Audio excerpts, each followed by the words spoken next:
right, good afternoon.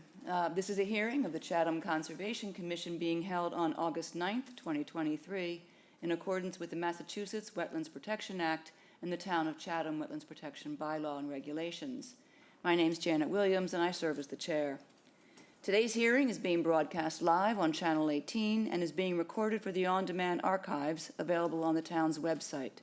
It's being conducted in person, by phone, and by video conference. The agenda, instructions on how to attend, and copies of documents for review are all posted on the town's website. So, to all participants, whether you're attending by phone or online, please remain muted unless you've been recognized by the chair. And when recognized, please remember to identify yourself for the record. If you're attending by phone, you can mute and unmute yourself by using *6. And if you're online and you're not a commissioner, please keep your camera turned off until you've been recognized. Indicate that you wish to speak by using the raise hand feature. So that we have a record of a quorum attending today, I'll now ask each commissioner to indicate their presence. Vice Chair Karen Lattin. Present. Bob Rawls. Present. Bob Del Vecchio. Present. Mary Sullivan is not present today. Elise Gordon. Present. Cheryl Meservey. Present. And I am here. We've established that we have a quorum.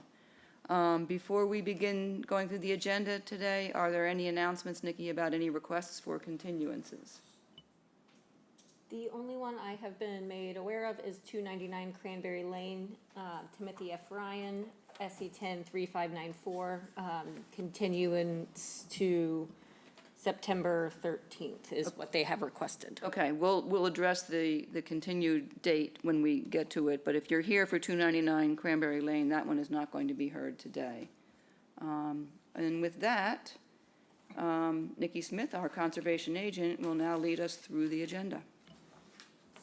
The first item up is the order of conditions for 58 Whistler Lane, Eileen Ryan, map 16J, parcel LC1, SE 103638, demo of existing dwelling and construction of a new dwelling. Okay. So, as I indicated in the opening remarks, the orders of condition that are being reviewed today have been posted on the town website. Since they've been posted, there have been a couple of edits and changes made to them by various members of the commission. I'll summarize those for anybody who's watching. And then other members of the commission will still have an opportunity to suggest other changes. So for 58 Whistler, a sentence has been added to finding number 2, and finding number 2 describes the coastal bank above the revetment that was permitted in 2016, it was a mitigation area for the construction of the revetment, composed of native bayberry and beach plum. We did add a sentence to say that these plants have been subject to unapproved pruning over time to preserve a view.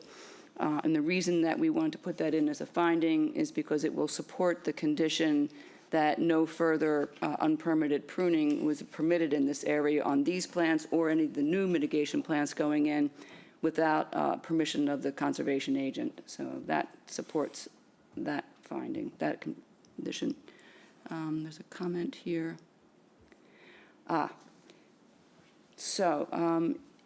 Is David Clark online? I don't see. DL, that's David Little. DL. Yeah. We did have a question, and Nikki has put up the site plan, and a couple members of the commission have questioned, and in fact, it came up during the hearing. And I do think it's largely by virtue of how complicated the drawing on the site plan is, that the coverage calculations indicate that the combination of the new structure and deck will result in a coverage decrease in the no disturb zone of 204 feet and an increase of in the outer aura of 670 feet. And a number of people have said it looks, when you look at the site plan, as if the area within the NDZ has expanded. And what you see marked in yellow there is my beginning of an attempt to try to highlight the previous area But as you see it, I stopped because it's too complicated, and I couldn't figure out where the line was. And as I was doing that, I recall asking David about that at the hearing, and he pointed at the site map on the screen and explained that it is actually a pullback and a decrease. And I was hoping he'd be here today to run through that again for us, because we continue to have some confusion about it. But he's not here. Should we, Does anyone recall among us his explanation? It had to do with the lines, where the I'd have to pull it myself. The way that the lines are shown on the site plan is what's a little bit confusing. should we maybe go on to the other two orders and hope Yes, that in David fact- comes on? And Maybe Nikki, Nikki can could you reach out to contact him, him yeah. perhaps and tell him that we would ask him to explain it to us again? And we'll hold on this order until he can get here. Anything, let me just make sure there's anything else on here. There is a finding, and it's just been revised to, I don't know, to be in English, because the person who tried to write it, it was a little convoluted. But finding number 8 now reads properly: no trees are required to be removed, or alteration of existing native vegetation is required for the project. I'm sure there's a better way yet to say that, but it captures the idea. A couple of edits to the special conditions. Special condition 7, foundation plants in the outer aura shall be 75% straight native species. All plants installed within the NDZ shall be 100% straight native plants. And because we didn't find there is no specific plant list provided, the applicant shall provide a detailed list of proposed plants to the agent for approval prior to installation. Maybe we should wait for David to show up before even doing these, because we'll have to tell him again. That's probably a good point, Yeah, because he doesn't see this. Okay, let's hold Just that. emailed him and Sharon, Okay, so Sharon should probably. all right, I'm just going to hold that there for the moment, and let's move on to Orleans Road.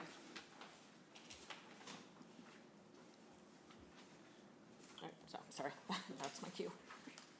676 Orleans Road, order of conditions for Christian Dietrich, Writers Cove Dreams LLC, map 12J, parcel 5, FC 103625, raise the dwelling and redevelop the property. Okay. Again, to summarize the changes that have been made since it was posted to my town gov. In the findings section, we revised a reference to, are we going to close the other order today? It is not on the agenda. All right, let me think about that, because a previous Hi, project. Thad, Hi, Thad. Eldridge here. We will send a request for the closure of that order after we get done with this one. Okay, Yeah, I think that's what we discussed, so we want to we'll issue this and. issue the new one because they don't want to close an old one Until without we have this one in getting, yeah. hand. Well, okay, I guess. I like the old one better. Yeah, we like the old one better, but anyway. All right, Thad, so you're there, you'll hear me. I'm going to read the finding, is it finding number 5.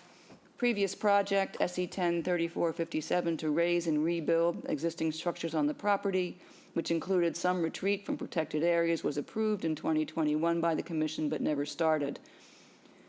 The commission has issued a certificate of compliance. I think it has to say will issue. yeah.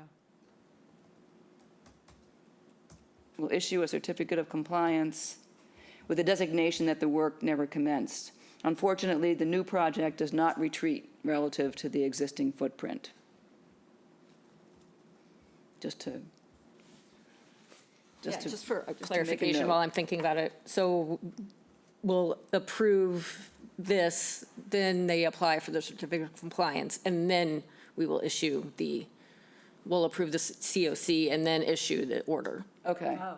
Okay, so we're going to approve this. Yes. They'll apply, we'll approve the COC, then we issue the new order. Yes. Okay. So we can leave the wording as has issued. No, because we have to approve this today, so it has to, the Okay. language won't change. So it's it will approved, be- so they know that it's approved, but we're going to hold back the permit until they actually Until they- apply for the COC. Okay. Is that process all clear to you, Thad? And, I understand it. It seems a bit much. We'll get it in. okay. 2 special conditions have been added. New condition number 8, all lawn shall be native fescue, and 9, patio will be dry laid. That's what I've seen on the markup in the Dropbox. Other commissioners have other comments or questions or additions or edits. This is the time to speak up.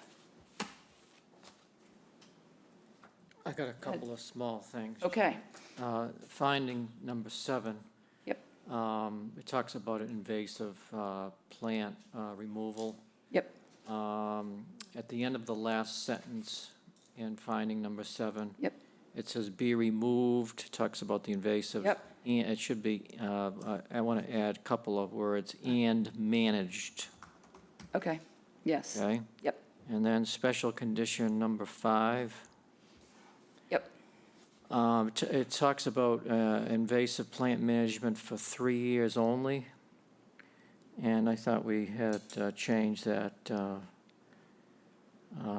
so that they're managed. It is. So the 3 years of the order is how it's stated in the mitigation maintenance plan. He calls for 3 years for Cape Organics will be doing it. Right. That 3-year period. And that's why it says thereafter, the applicant shall continue to monitor the mitigation areas at least twice during the growing season to check for any invasive and remove it. So that, and then it just puts that one sentence in there Okay. that Cape Organics is responsible for doing it for the first 3 years. Okay, that's fine. Okay. And then special condition number 8, I just added the word new, so all new lawn shall be native fescue. Okay, all new lawn.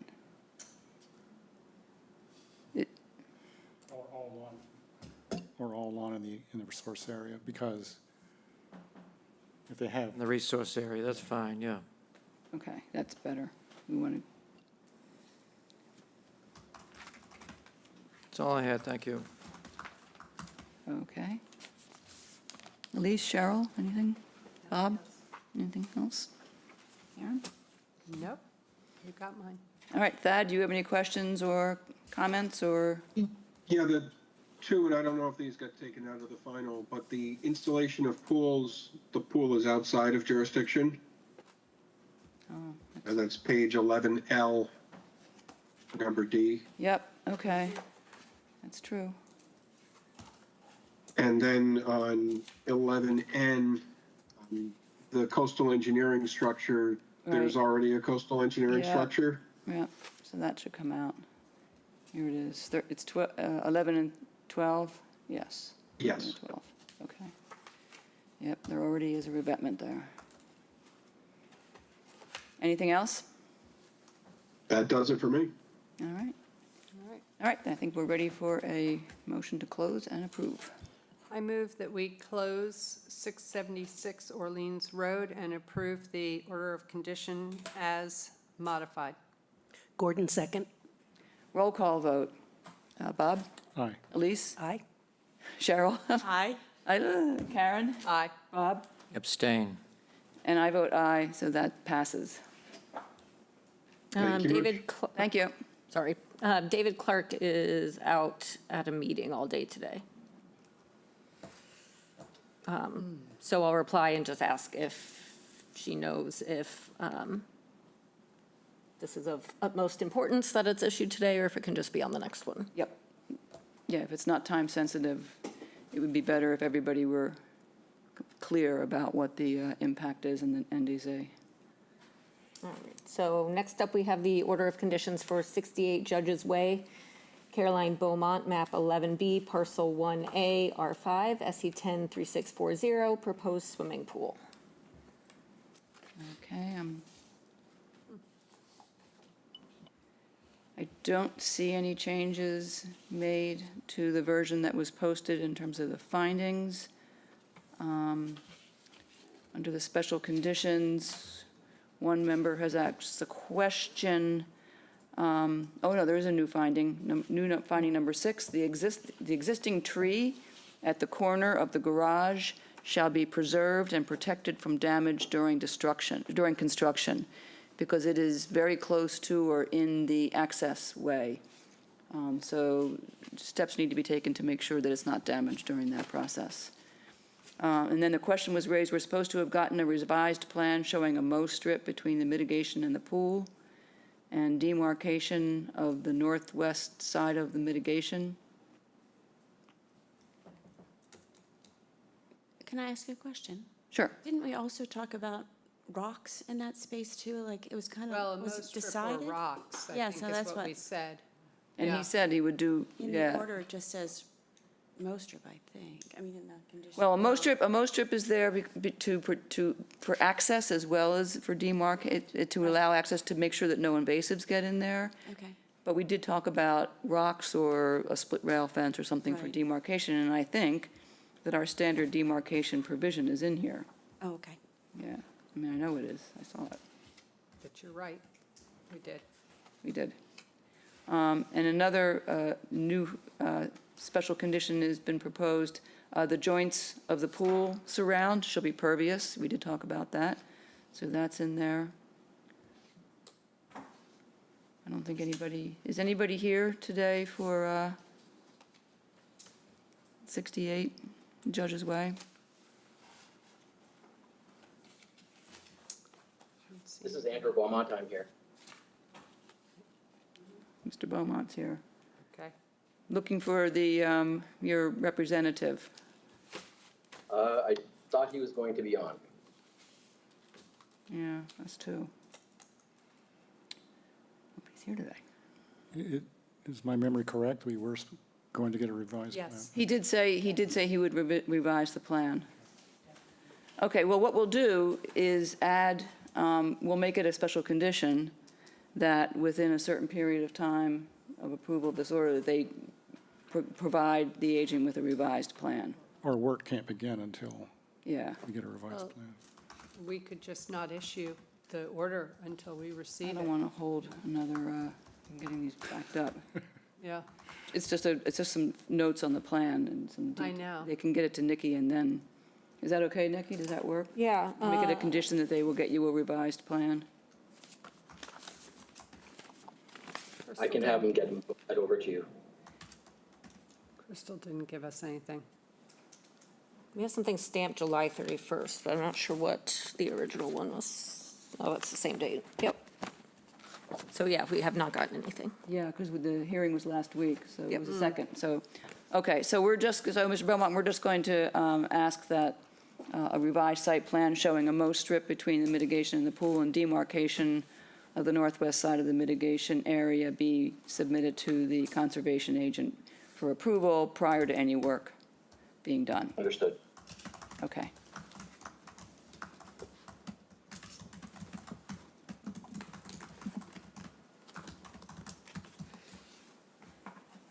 We ready? Yep.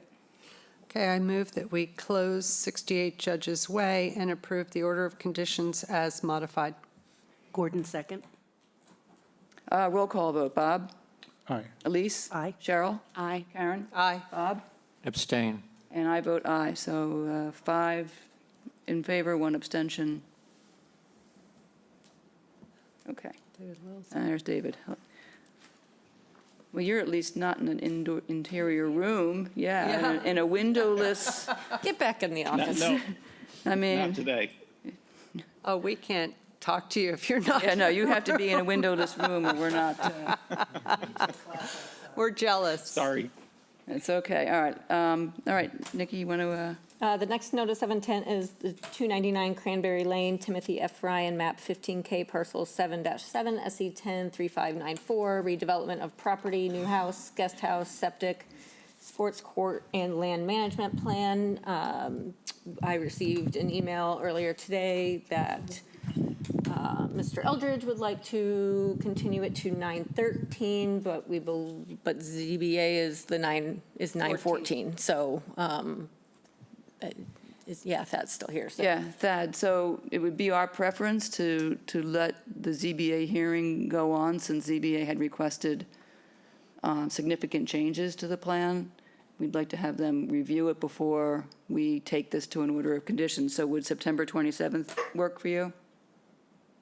Yes, we do have revisions that the zoning board has requested, and it would only be fair for the commission to be able to review those revisions and then make any comments that they have on the plan. I Yeah, mean, things are getting smaller, so we expect it to be fine, but right.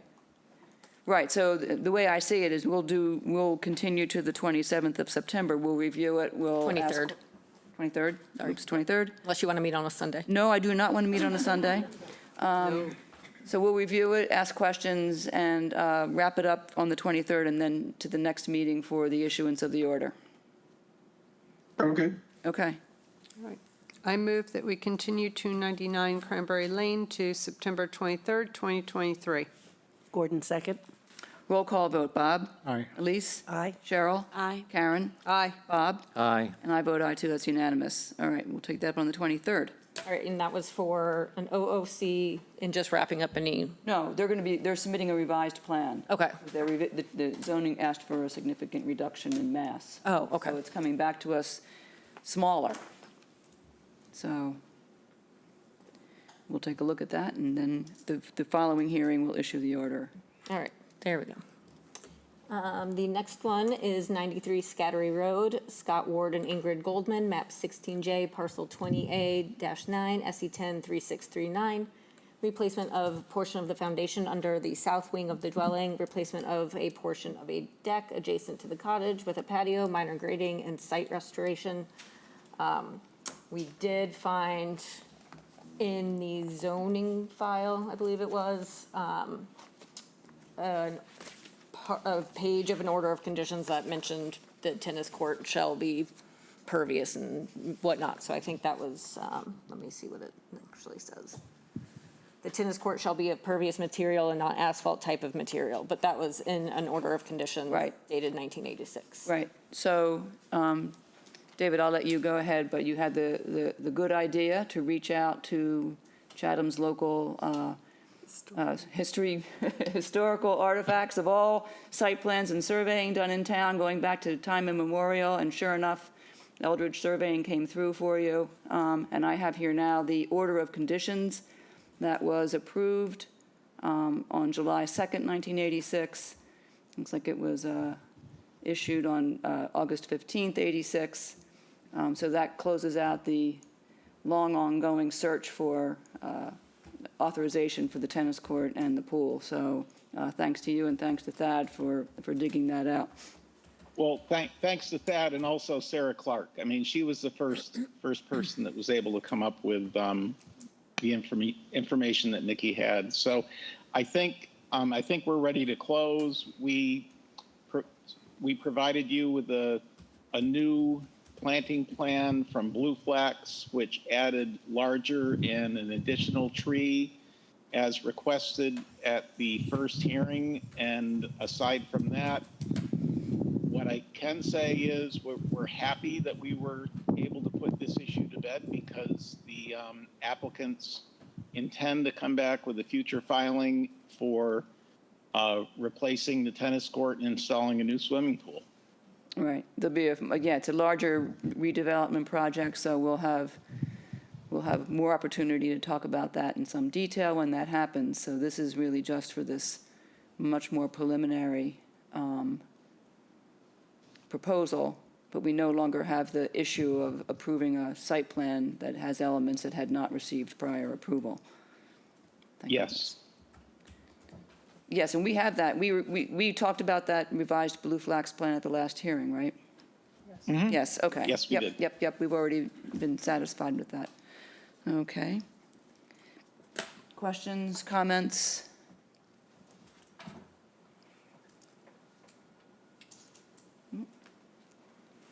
Okay.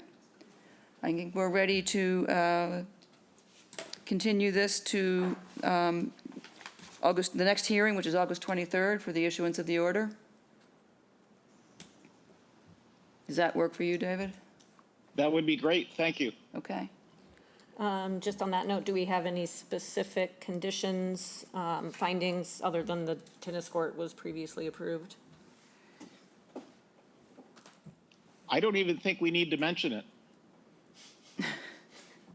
Probably not, actually. Yeah. Usually, we don't normally have to do that because we don't normally have a problem finding Yeah. under the previous approval. Okay, we'll talk about findings and special conditions toward the end of this hearing, but I think You can, yeah, everyone can always Yep. email me as well. I have a process I'm going to lay out for Okay. everybody. Perfect. Okay. All right, Karen, I think we're ready for a motion. I move that we continue 93 Scattery Road to August 23rd, 2023 for an order of conditions. Gordon second. Roll call vote. Bob? Aye. Elise? Aye. Cheryl? Aye. Karen? Aye. Bob? Aye. And I vote aye. That's unanimous. We'll see you on the 23rd of August, David. Thank you very much. Thank you very much. Nikki, we still have to do with Whistler Lane. Sharon's seeing if she can reach David to see how time-sensitive this is. No, she did, she got back to me and said it could be, now I'm showing everyone my email, that it could be on the 23rd. and that's Okay. fine. So, Great. so I'll reopen it. And this was 58 Whistler Lane, map 16J, parcel LC1, SE 103638, continuance to September 23rd. August Just to get some 23rd. clarification. August 23rd. August. August. I'm writing 9 on all these. 8. Jumping the gun. I know. Well, we have a 9:23 and 2:8:23, so it's easy to confuse. August 23rd. Okay. All right. All right. I move that we continue 58 Whistler Lane to August 23rd, 2023 for the order of conditions. Gordon second. Roll call vote. Bob? Aye. Elise? Aye. Cheryl? Aye. Karen? Aye. Bob? Aye. And I vote aye. That's unanimous. And make a note here that this is going to, Boy, going fast. told ya. All right, the next item up is the certificate of compliance for 270 Stage Island Road, Craig S. Morong, map 13A2, parcel 3D166, SE 10404, construction of a single-family dwelling. So that was the issue with that one. Crystal and I both had to watch the video today because we could not remember for the life of us why these were continued. That was the wrong address, so it Right. had been under Stage Harbor instead of Yep. Stage Island. Yep. So, and then there's a structure on the property that's not shown on the site plan, but that's more of, looking into a follow-up of, you know, whether it's a violation, to have them remove it, or have them come back and say, you know, ask for permission, or, you know, something like that.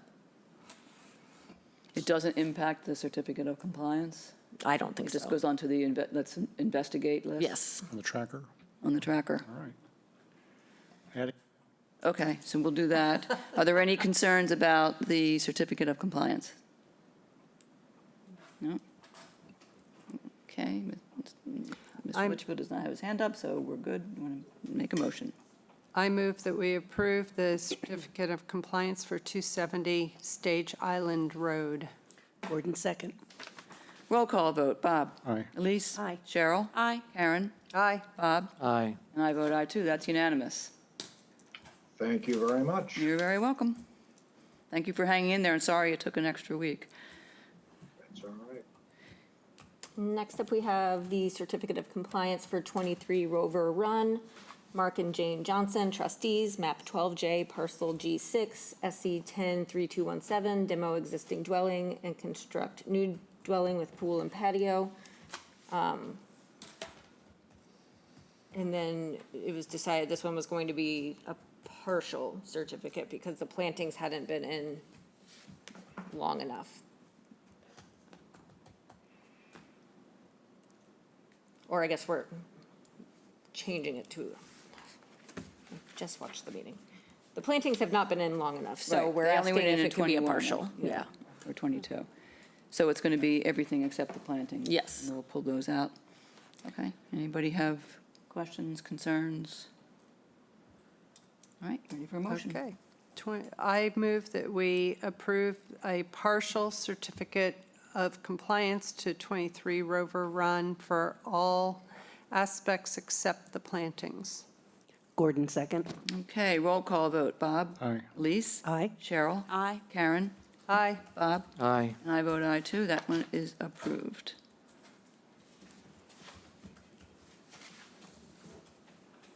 All right, next is Chatham Community Preservation Act to the conveyance of a conservation restriction made pursuant to the vote at the Town of Chatham, May 13th, 2019 annual meeting, Article 35, to appropriate and transfer funds from the Community Preservation Open Space Reserve in accordance with the provisions of Section 5 of Chapter 44B of the Mass General Laws for the purpose of preservation of open space.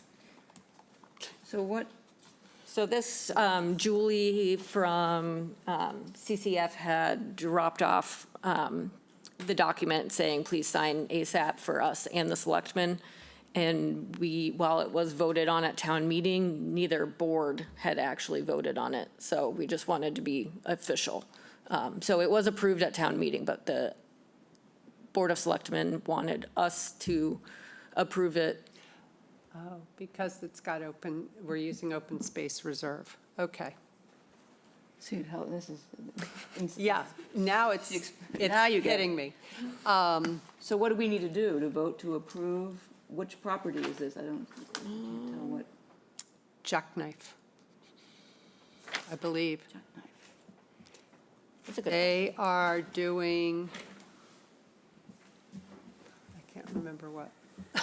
I didn't bring my papers. I think I was trying to remember it's which one got very approved. hard for us to, a preservation committee, to use any funds for open space. Here it is. Because there's literally no open space in town. It's 0 Orleans Road. That is yeah. Jackknife. Yeah. All right. I was right. Yes, you were. For Amazing. which project? I can't remember what the project was. It's not the- I think it's, is it parking? Or is that us? We had some We jackknives. approved a project for marsh rehabilitation. That was Marsh different. That rehab. was, but that wasn't, this is a conservation restriction that we're being asked to approve. Well, It isn't all those big rocks they put in, is it? To those have been there. keep it- They've been there. No, longer those have than been That there. was the 19. protection of the marsh. Believe me, I know they've been there. I can't remember what they approved last year.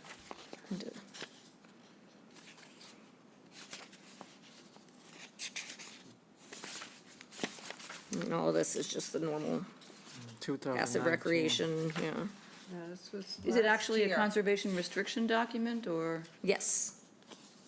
Yes, it's like the thing that gets recorded on the deed. Okay. Because they got money? I don't know.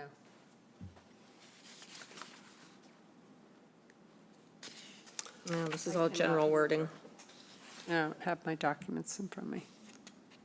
Yeah, because there's not, I don't have anything to help me understand what this is.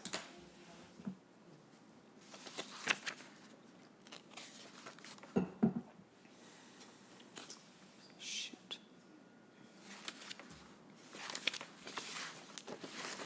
Is there a site plan or anything? Yes, I just found it. The article says appropriate and transfer from CP Community Preservation Open Space Reserve in accordance with the provisions, the sum of $87,000 to the Chatham Conservation Foundation Nickerson Homestead There's Land. a Nickerson Homestead. Okay. That's what it is. I remembered that now. Yeah, well, it's hard when there's multiple. I do remember the Nickerson Homestead, what CCF did the project. Yeah, Nickerson Homestead Land Project. So they it was voted on a while ago, but was never, none of the documents were ever signed. We need to sign this then? Yes, The yes. signature pages there? So I don't think we actually need to vote. No, we just need to sign. Yeah, we just need to sign. Okay. Okay. That's easy. Better. Yeah, we don't need to approve.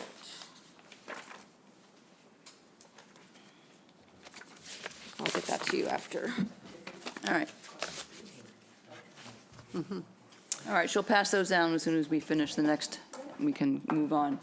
All right, what's the next item there, Nikki? Herring run discussion with Brad Chase from Division of Marine Fisheries, and Ted Keon was supposed to be involved in that as well, and neither of them are on. So I don't know if we've just gone too fast and they're not around yet, so I can run up and see if Ted knows. Oh, my Lord. Well, Well, that must was have heard you. well-timed. I mean, you got to be kidding. I said your name and you appeared. We're efficient. Well, We're heading for a new record. quick, we are. Have a seat. I know. However, the person that should be talking is not here. Is he on his way? I believe so. Okay. Brad Chase, Yeah, he was the one presenting all of this information. okay. So let's go on to. Let's keep going and we'll wait for Squanto. him to come, yeah. Okay. So, I know we talked the other day, but could you remind me what you're here for? Is it the Three Seasons? No, 90 Squanto Drive. Yeah. I'm happy to, if it's our turn, I'm happy to. Yes, go ahead. I'm confused about this. Yeah, it's not on my agenda, so I am too. Hi. The green button. Green yeah. There you go, okay. Hello, I'm Scott Crawford. I manage 90 Squanto Drive on behalf of my dad, who is 90 years old. Oh, sorry, this was, now I'm recalling. It's doing a tight tank versus the septic system that was approved. So I wasn't quite sure what to have him file. So he already has the order of conditions. I was gonna say, we to issued the do- order on July 26th, we approved it. Yes. So, yep. And this is a change to the specifications? Instead of doing the septic, it would be a tight tank, which is less disturbance, less plant removal. But I wasn't sure if you wanted an amended order, just a change of plans. So I just wasn't quite If I clear. may. Yep. First of all, I don't mean to seem ungrateful for your approval, and I thank Nikki and Judy Giorgio for meeting with me on Friday. It's become clear this project is much more expensive than we anticipated. And we also have pretty good information that the town sewer is not too far away. I've literally just come from meeting with Rob Faley, who has reassured me that our area is top priority for the appropriations on the wastewater project next year. So we have good reason to think this is only 3 or 4 years away from a sewer. I've heard all of your concerns about the huge amount of vegetation disruption, and frankly, we don't want to disturb the vegetation either if we can avoid it. So we are in the process of changing direction. We've asked for redesign. I don't yet have it, but our engineer is going to do a revised version, which is just a tight tank, much less disruptive. Not talking about 17 trees disturbed. We're talking about 1 or 2 probably. Wow. Maybe 3. So I believe it's in your interest and ours to go for the tight tank. However, I also have to caution, it's very hard to see how this unfolds. My dad's circumstances could change. The sewage project is uncertain, even though it looks like it's coming very soon. So if it's possible, what we would ask is that you maintain our approval on the existing larger project. And Nikki's advised that that should be valid for 3 years anyway. Mm-hmm. And is it also possible in parallel to do an approval for the small tight tank project, and possibly even administratively, because I think it's small enough that it may not raise big concerns. So I think there was a question of we're not sure what the right process is here. Right. I believe you will like this idea, but I just have to caution that even though we like the idea for the short term, we can't be sure that it's going to hold us, and therefore, the best outcome from our point of view would be that we would really like to hold on to that approval that we have, and in parallel, do something much smaller. And we need to know what the process is for that.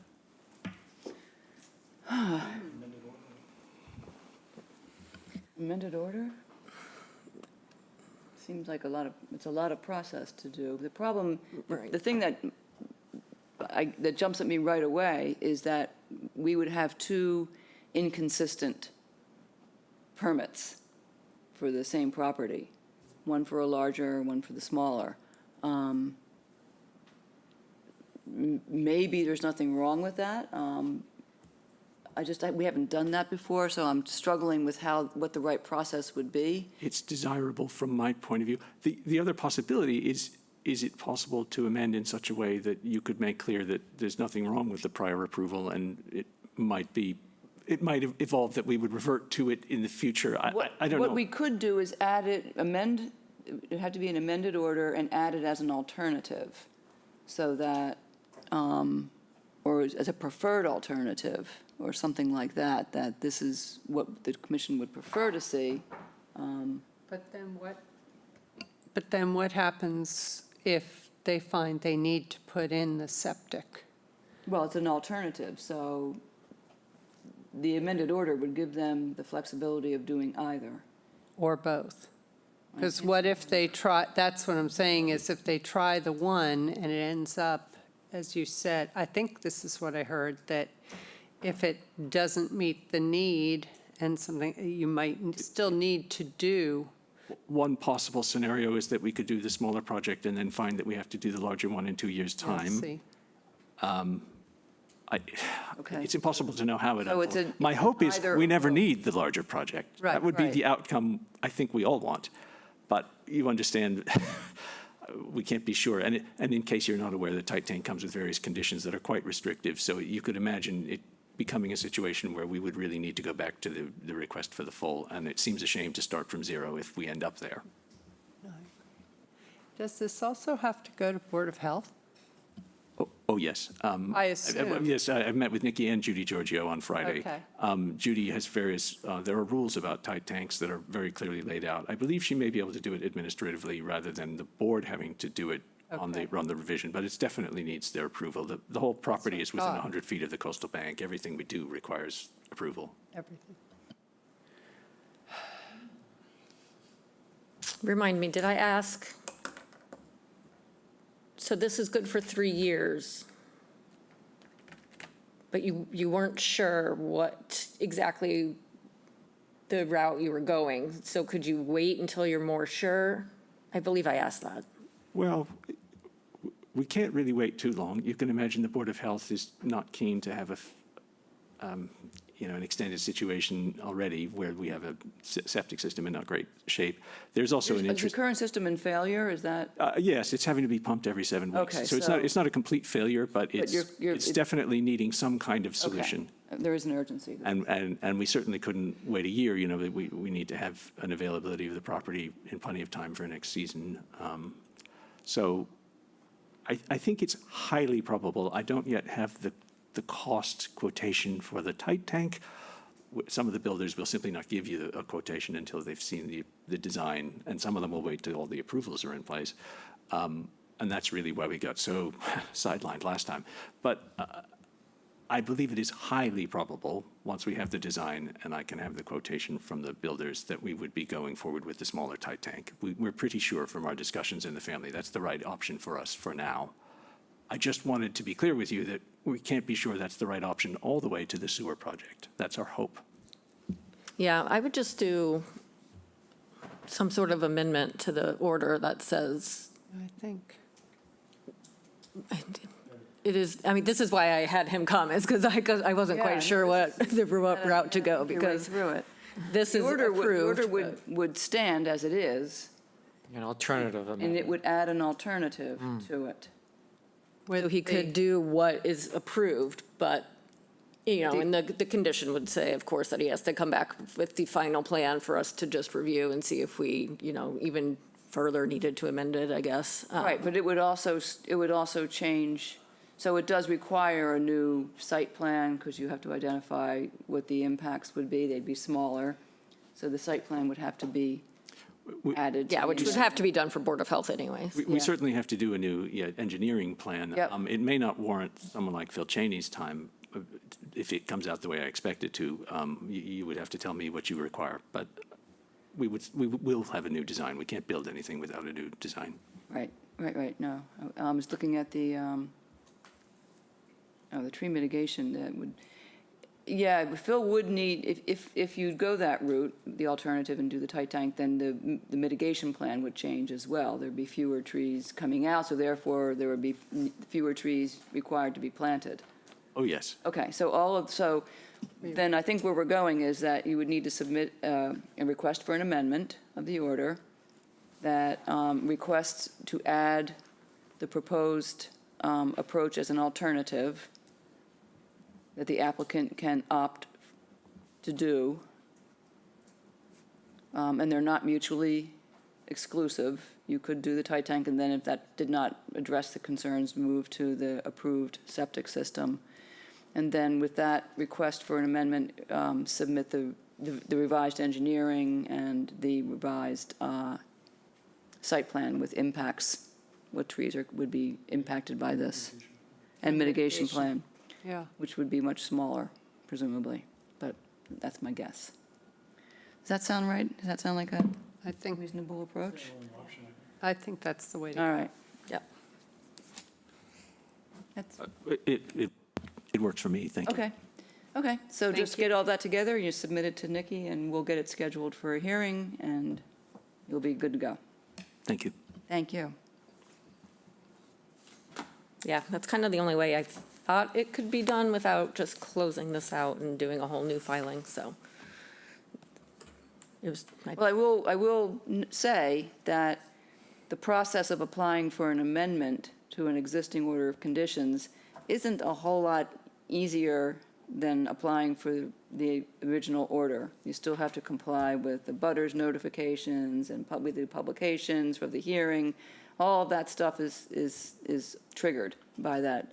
It's not an administrative process, because it does change an order that's being filed with the Registry of Deeds, so it's a much more formal process, unfortunately for you. But it gives you the flexibility you're looking for, so maybe it's worth it. Flexibility, definitely.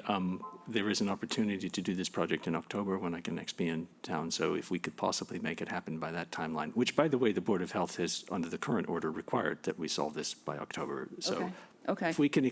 The initial timing is on you. Yep. As soon as you get that to Mickey, we'll get it scheduled for a Okay, hearing. and you need the design and the planting plan, or do you just need a design initially? both. I mean, we want the full, Yeah, if we can schedule it, we have everything in front of us, we can issue, the faster we have it all in front of us, the better, and we can issue an order. Understood. Otherwise, it would go, well, now we see the impacts, and now we need a revised planting plan, so Yes, yes. all at once would be better. Got it. Thank you. right, and I can help you with anything, upstairs if you need help with that, but Phil or whoever did your septic plan can also do it for you, so either way. All right, thank you, Mr. Crawford. Is that his name? Okay, good. Finally got hold of him, he was planning to be here too, so I don't know if you have any other business? No, we do. We have a couple of things. We have a few unforeseen items before the commission. Yeah. We have a couple of those. Yeah, we might be able to do that, and then if we need to take a 5-minute break, we'll do that, and then reconvene at 2 to talk with him. Okay. 61 Alphabets. So that came up yesterday in a question about where are we with that? We issued an emergency authorization because the wall had collapsed. Yes. They never did submit an NOI. I believe there was a falling out between the engineer and the homeowner. I think they're having neighbor issues because they Yeah. wanted to join into, I was out there like 2 years ago, I feel like, that the design plan that the number 61 wanted to do didn't match with what the neighbors liked or didn't mesh with the property line. So I think that was the problem.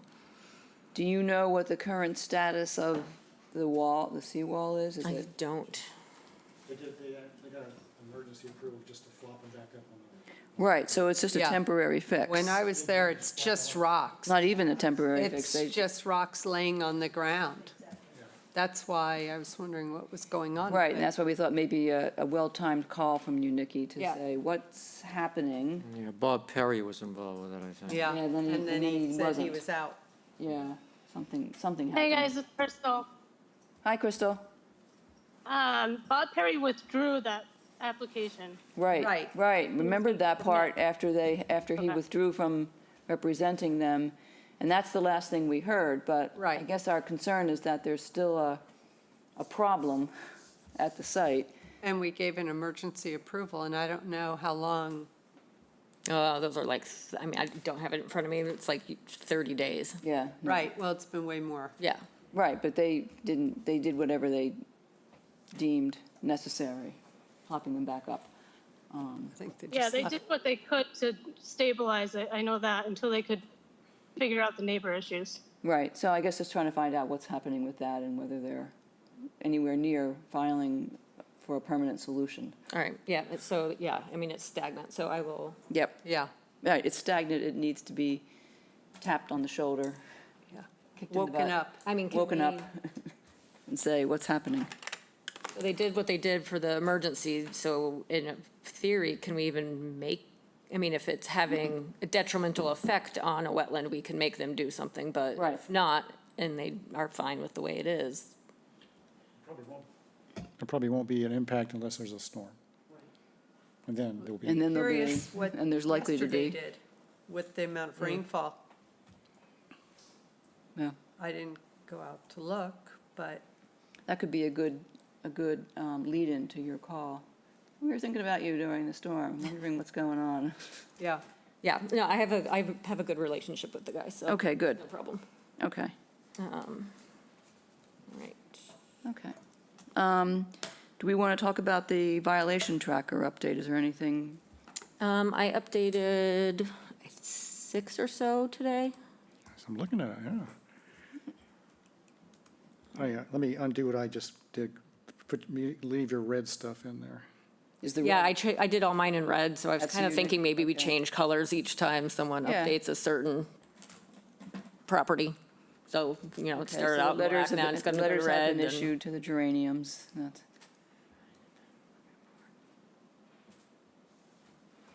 Yeah, she'll update in November on 107.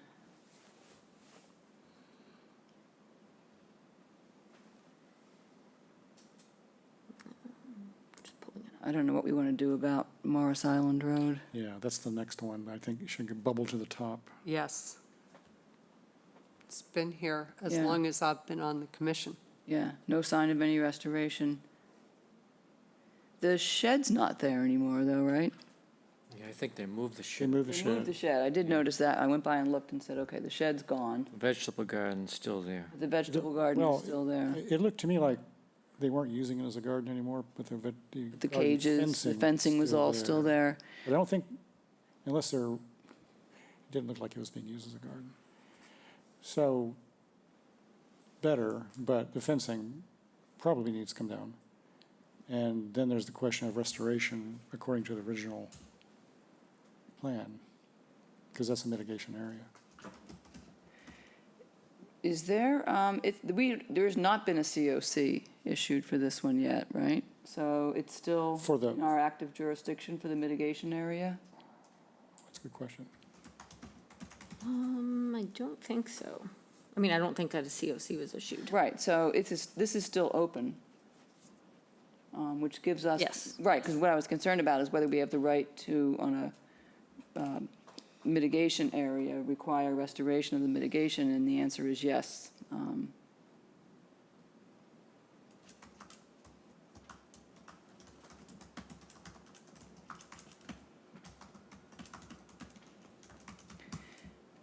So I guess from a process point of view, it's went out as a restoration order on the heels of an enforcement order. They are not in compliance with the restoration order. I believe the restoration order, it was, Wait, no, I was wasn't a- looking at 107 Taylor's. We're on 314 Morris, though. Was it a restoration order, or was it simply a violation? no, I believe, let me look. I don't know if we ever got around to, It came up because they had an NOI. When all this came up, they withdrew the NOI, because that's why I went to see they it. wanted to keep the garden there through the NOI. Well, Yeah, we found out there was something there, the garden and the shed, and weren't permitted. you're taking over now. Yeah, I know. I'm a little scared. No. Weren't permitted. We couldn't find anything that ever was approved. So then when we brought that up, as I recall, they removed the request for an NOI for something else. Yes, so They they wanted- put the garden and the shed on the site plan, but you weren't going to approve it, so they withdrew the whole thing. Yeah. Because those weren't permitted.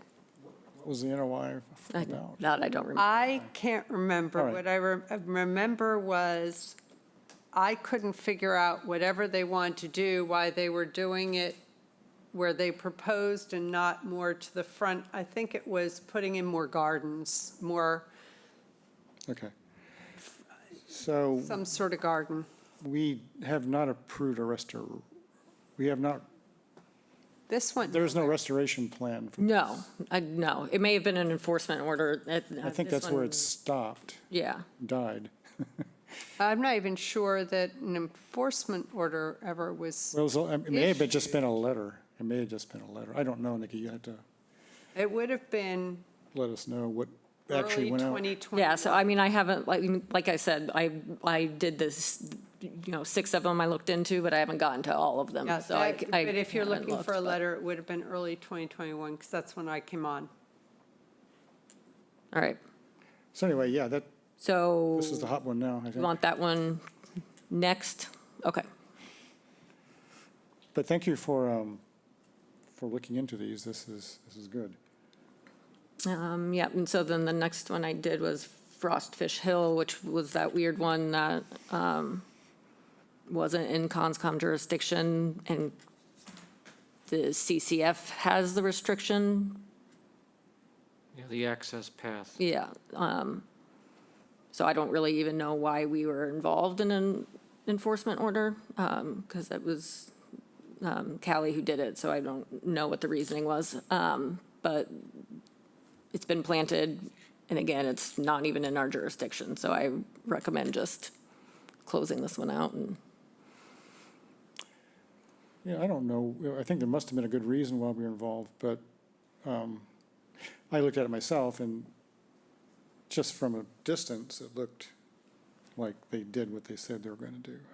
So I don't disagree with you that it's probably, the larger question is, do they ever need to come back to us with some sort of COC for these sorts of things? no, I don't believe there's any documentation that's- after, because they don't get recorded. So, I mean, if they want, I can do a letter or, have a. That's something we should talk about, because I think it's sort of a gap in our process, Right. in our regulations, is that once we issue these things, There's no follow-through. Yeah, so what I can, Yeah. what I can do is do some sort of like form letter that says your enforcement order has been closed out. You are deemed in compliance, and send that out, and then it'll be in the file, and then it'll be, closed in our tracker. should they request it, or should we just proactively issue them? I'd rather just issue it. I mean, they should So request it's on, it. it'll be on the commission, or on you, I guess, to the agent, to when, 3 years go by?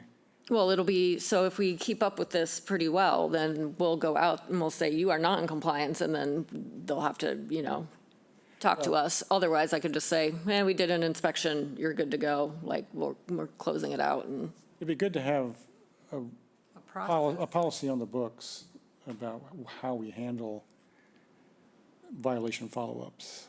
Once we issue them, here's what we do.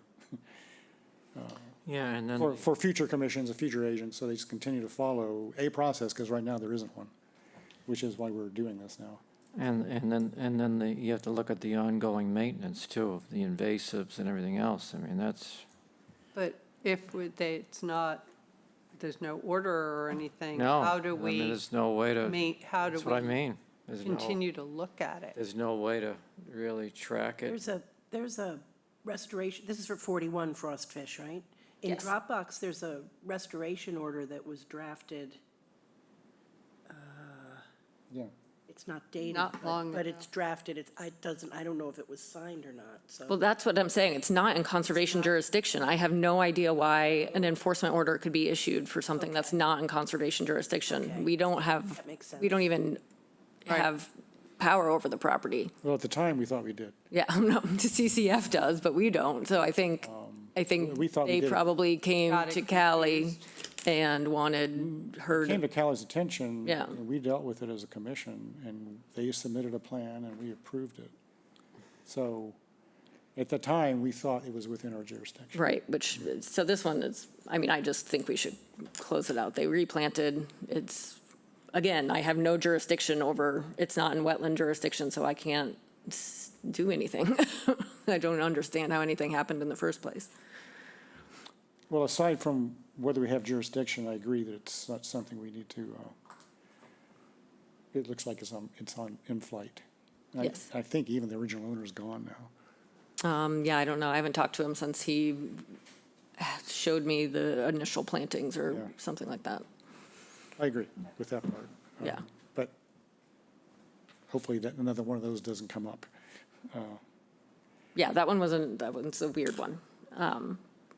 So to go back to this, because this one you said probably should be closed out, Bob, what do you think the process should be? Well, in this, I don't know, I think we should, as a commission, I just, talk about it, but I don't have any well-formulated ideas on, other than there needs to be a process of some kind that ensures I that agree. when there's some sort of completion for violations. So I think this, I mean, what we're doing now, I think, is kind of our new follow-up plan. But enforcement orders, it's kind of like an RDA. They don't have to, I mean, we follow up more on, so if we continue following up with this type of spreadsheet, we'll have a better idea, whereas, this one fell through the cracks and enforcement orders don't get recorded. They don't have any, necessary, Should probably wait until Janet is able to participate, because she has thoughts in this, I know, Yes. from, she has thoughts on some of the legal underpinnings of what we can do and what we can't do, so. So could we put this on the agenda for next time that? It's a we'll- standing agenda item. Right, but specifically under the unforeseen or something, put that we want to talk about next steps, Process. maybe. How- The process for next steps after the violation tracker. You go out, you see something's been fixed, it looks okay, what do we do? Just so everybody's thinking about it. Again, they really don't get recorded, so it's honestly just a letter in the file that says closed out. I'm just thinking about an internal process, something that's written down so that I agree. 5 years from now, we've been replaced by other people, hopefully. Not you, not your case, but the rest of us, that it just doesn't get lost, and just people continue to follow them up on them. So if we don't close the process out, so we send a letter and say you were in violation, here's what you need to do, and we don't say, thank you for doing that, we see that you've complied, there's no close to the process? And there's no, Because you're not allowed to record enforcement orders on deeds, and you so. can't go back and say, you haven't done it yet? Yes, that I can do, Okay. yes. So that's why this tracker, I think, is kind of taking care of our current Yeah. problem. And I think we actually, when we put together the form, what we call the restoration order, which is a slightly different animal than anything else, it's, we do have a thing in there that once the restoration is all completed to the satisfaction of the commission will issue a letter or some sort of certificate saying your violation has now been resolved, Yep. something like that. So, I mean, Have that. it's also different Doesn't when you get talk recorded to the about, deed. when you talk about restoration orders versus enforcement order. Right. Enforcement order cannot be recorded. The No. restoration order It's not sometimes clear, gets it's not recorded and clear. sometimes doesn't, depends who you get at the deeds. Right. So in that, if it were a restoration order, in that, can we do similarly to what we do in the orders and say that, of course, you must manage this in perpetuity? I don't see any other way than just a formal letter that says. Right, This that is, yes, says- these are your ongoing conditions that Yeah, you must okay. maintain, yes. Yeah, Good. right, same way, Yeah. we would just do it as, But, yeah, I mean, it gets tricky with the deeds. It's not as clear as like an order Right. of conditions. right. Right. All right, so that's Frost Fish, but again, I think that one should just be closed, because I still can't figure out why it was open in the first place. The wind songs, Before you go on, Nikki, maybe Janet, do you remember why Nikki is of the impression that because it's a CR, not in a wetland, it should never have been within our jurisdiction. Yeah, that It's it true, could you- well be true. We yeah. did. But we did, yeah. We didn't focus on the fact that it was a conservation restriction and not regulated, protected resource area. We flogged that one pretty hard We for did. not being within our jurisdiction. And they didn't say anything, so. David think Clark was I'm- pushing back a little bit. Yeah, but you would have expected them to have pushed on that. for sure. I mean, I think what probably happened is CCF came to us and said, can You you help. help us and make sure Trying to put a this, trail through our restricted area. yes, and, you know, he fixed it, and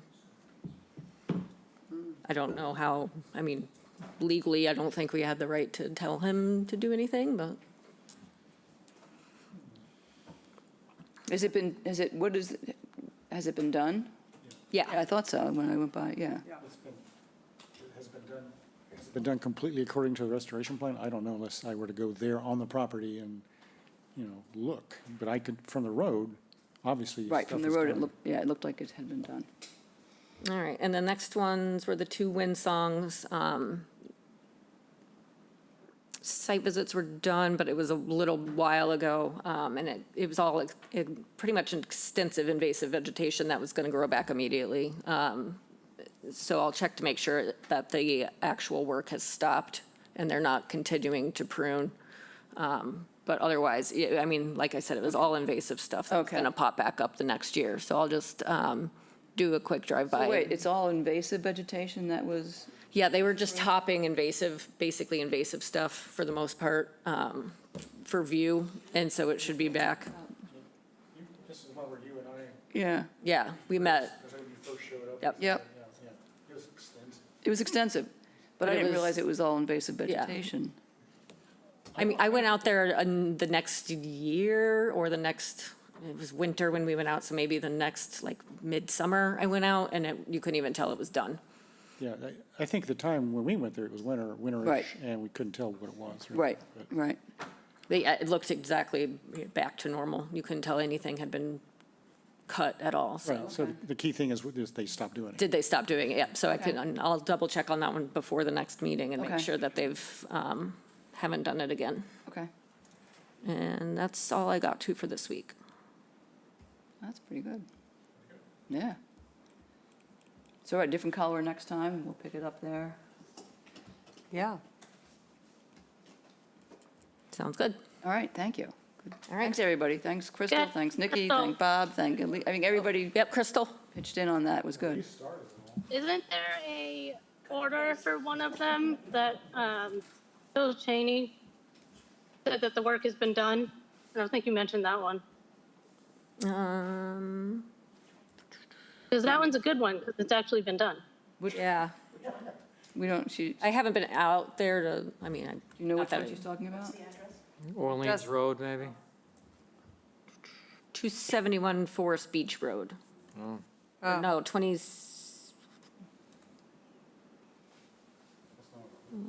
Work was Yeah. done and the homeowner is preparing to contact you to obtain approval of the work done at Oh. 20 Cedar Swamp Lane.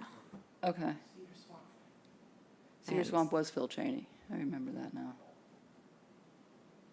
All right, that'll be the first one next time. It's the next one on the list. Yep, I'll update that. That's in my inbox, but it had not been read yet. All right. Are we ready to go back to the Herring Run discussion? I believe so. All right. So we have herring run discussion with Brad Chase from the Division of Marine Fisheries and Ted Keon, town employee with the Department of Natural Resources. When I'm handing out, I apologize, the version we provided you online inadvertently had figure 4, which is one of the weirs, not on it. Ah, Thank you. Thanks.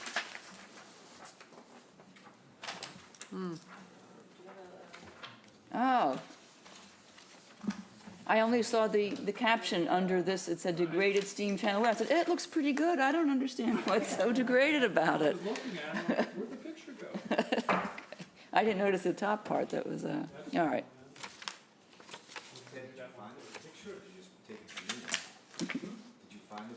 No, that was the one that was on a previous one that somehow got. Funny. When we get to that, we need to show that, but it doesn't have that picture. As I say, I just realized that, and what happened to it. So,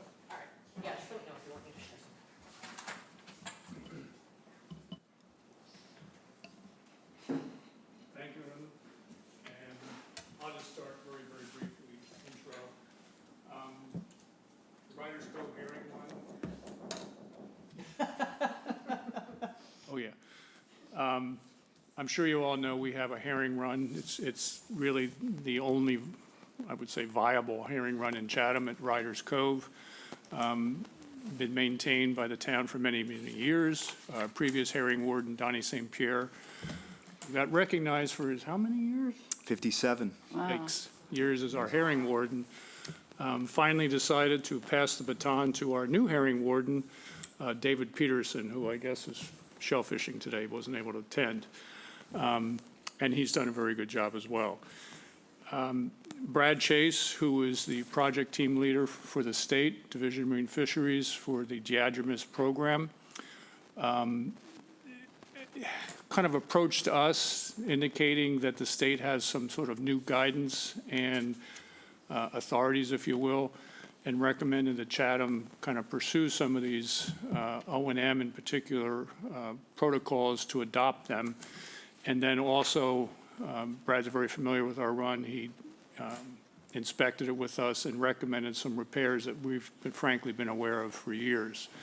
So Brad's going to just kind of run through two items. Again, the O&M plan that he suggests the town endorse, adopt, and sort of just have on record, consistent with what the state protocols are, and then discuss a maintenance for some of the weirs that are located in the run currently that frankly are not functioning.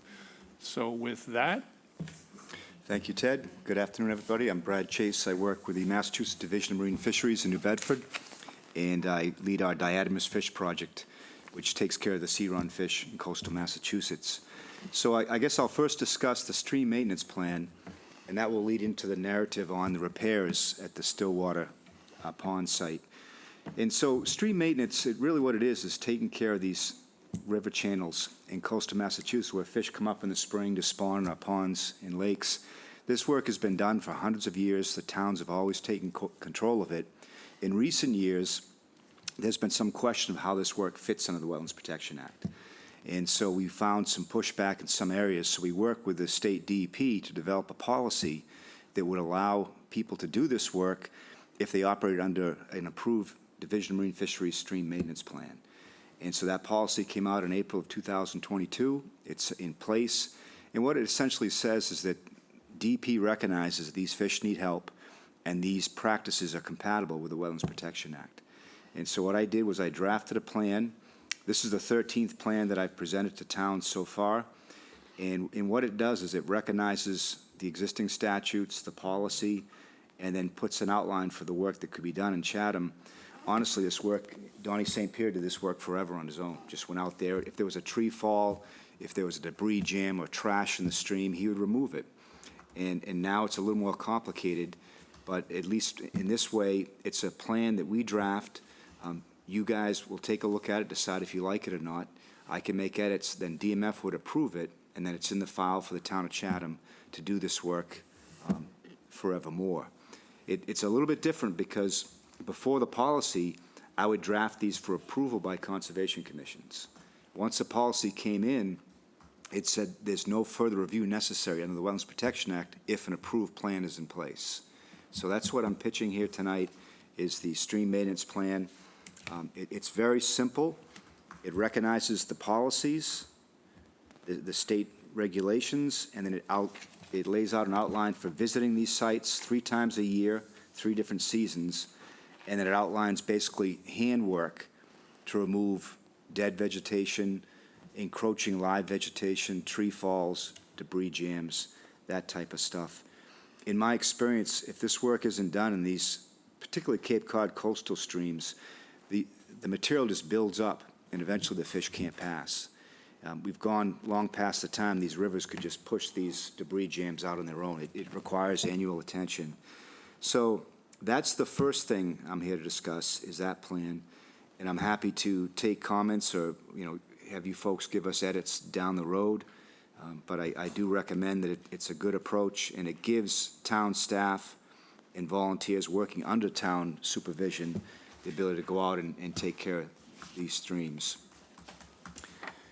Should I take any questions on this before I move on to the narrative? I'd like to, let's just stop for a moment, because it eventually became clear to me that one of these is more of a what you're saying, an operating policies approach, and the other is a specific proposal for a particular way. So I did see the acknowledgement of the Wetlands Protection Act provisions and regulations. I don't know that the Chatham regulations have been cited, but we can add that in. That probably should be as well.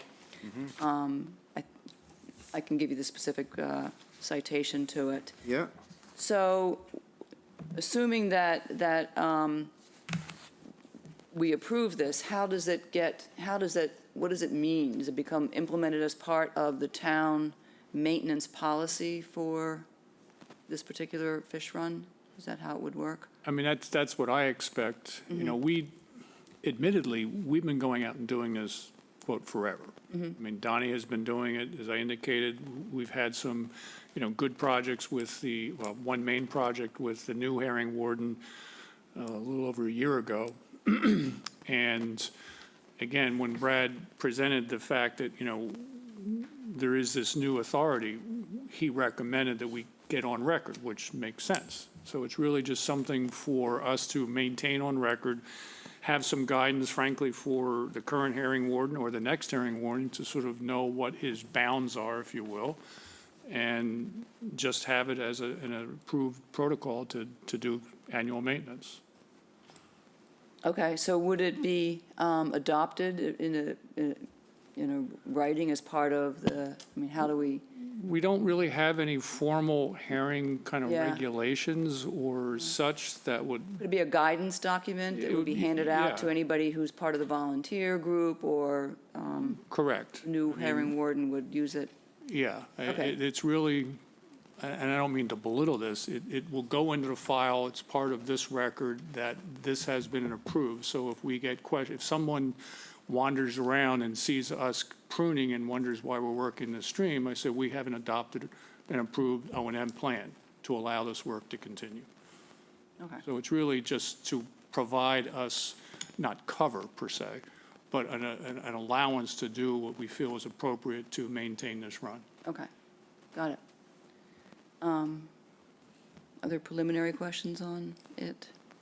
Let me just jump in then with, now that I understand better the purpose and how it will be used, I think I would like a little bit more time to review it from that perspective, as opposed to the one that I reviewed it already on, which was uninformed. Yeah. So unless I'd like to propose that we all go back and read this again, and we'll schedule this for another hearing, at which point we can vote and approve it more formally. Sure. Yes. You're probably over there.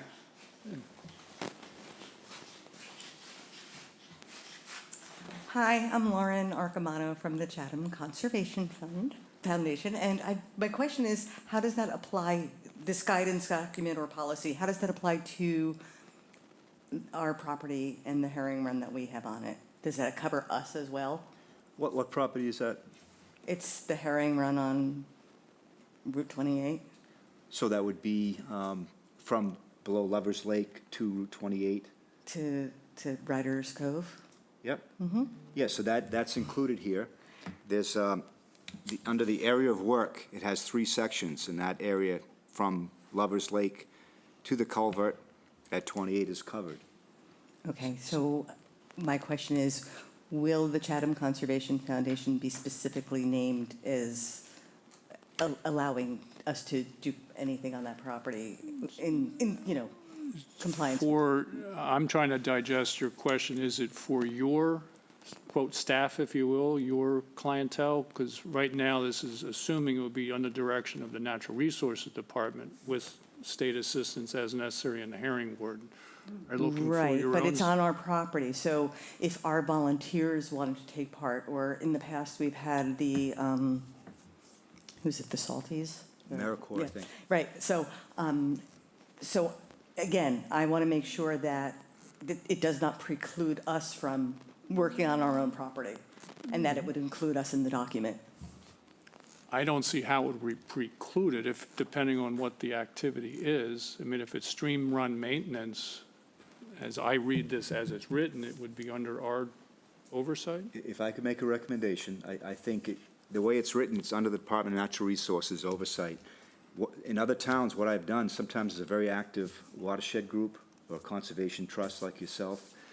You can include that as the participants. Well, we own the property. But do you own the herring run. stream? So this is, it's not the town, it's not a town-owned property. Well, the run, I believe, is a Commonwealth of Massachusetts run. Yeah, stream, if we're The talking stream, about the but stream. either side would be Right.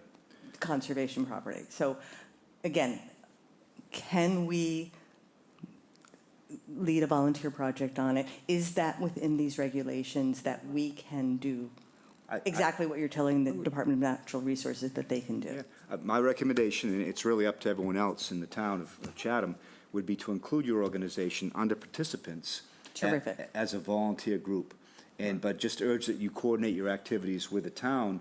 So, for example, there's a run of glass seals that comes up every year around mid-March.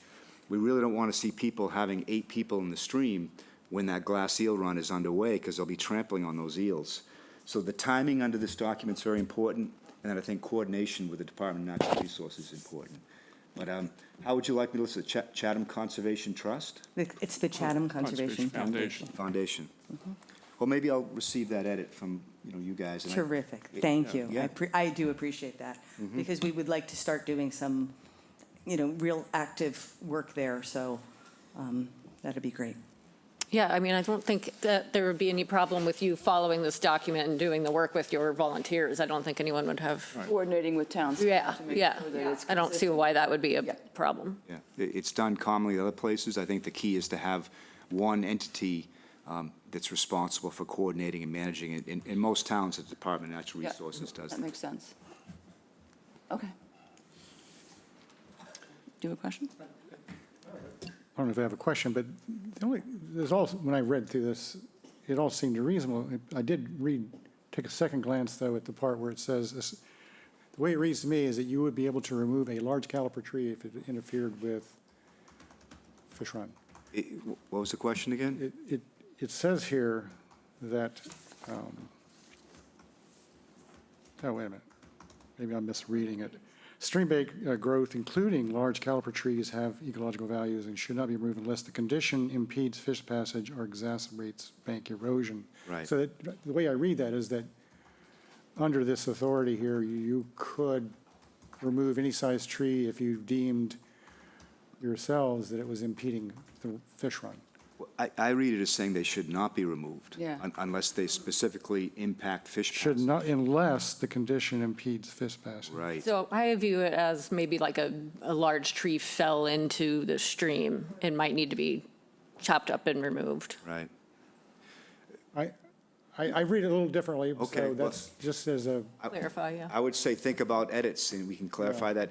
Basically, the Wetlands Protection Act and the division's fish passage statutes, what they say is that if something is in the way of a stream that blocks these fish on their migratory run in the spring, you can remove it. And so what we're saying is, let's not take too much. You know, dead trees are on the bank, leave them in. If it's specifically blocking fish passage, then you can remove it. And Right. it's usually just winter tree falls. but if it were a live tree, and let's say over time it grew, and now is this big around, this, to me, allows you to go in there and chainsaw it. Only if If it's, it's blocking the fish, right, and. then you could do it. It's the way it reads to me. So Right, but I can't ever think of that being an occasion that would come up. Is because that feasible, that a live, healthy tree would have grown to such a point in the stream? Said in period of, over time, sure, I can see it. Yeah, I have not observed that. Yeah, I the don't stream would go- know. The stream would go around it. I mean, there could be a root mass that maybe grows, and we could take that one section out, but I'm kind of, at least on our run, I can't picture any situation where that would come into play.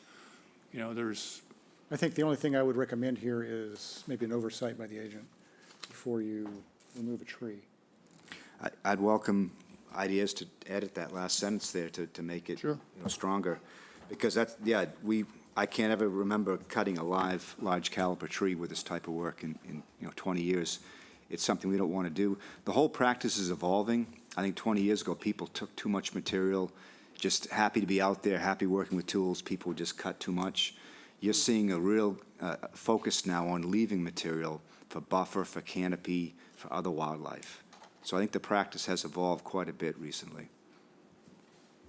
That actually leads to a question I had, just, I know this is for the herring, but are there other species in the run that want the trees to be in there and use them, use the roots for cover and, Yeah. things like that? So, There are. That's why I think it's really important. You want things that are right blocking fish passage. All the things in the bank, leave them be. We want to encourage canopy for fish and other wildlife. We want to encourage riparian growth. So it's really just going there and removing impediments. what kind of sun do they like?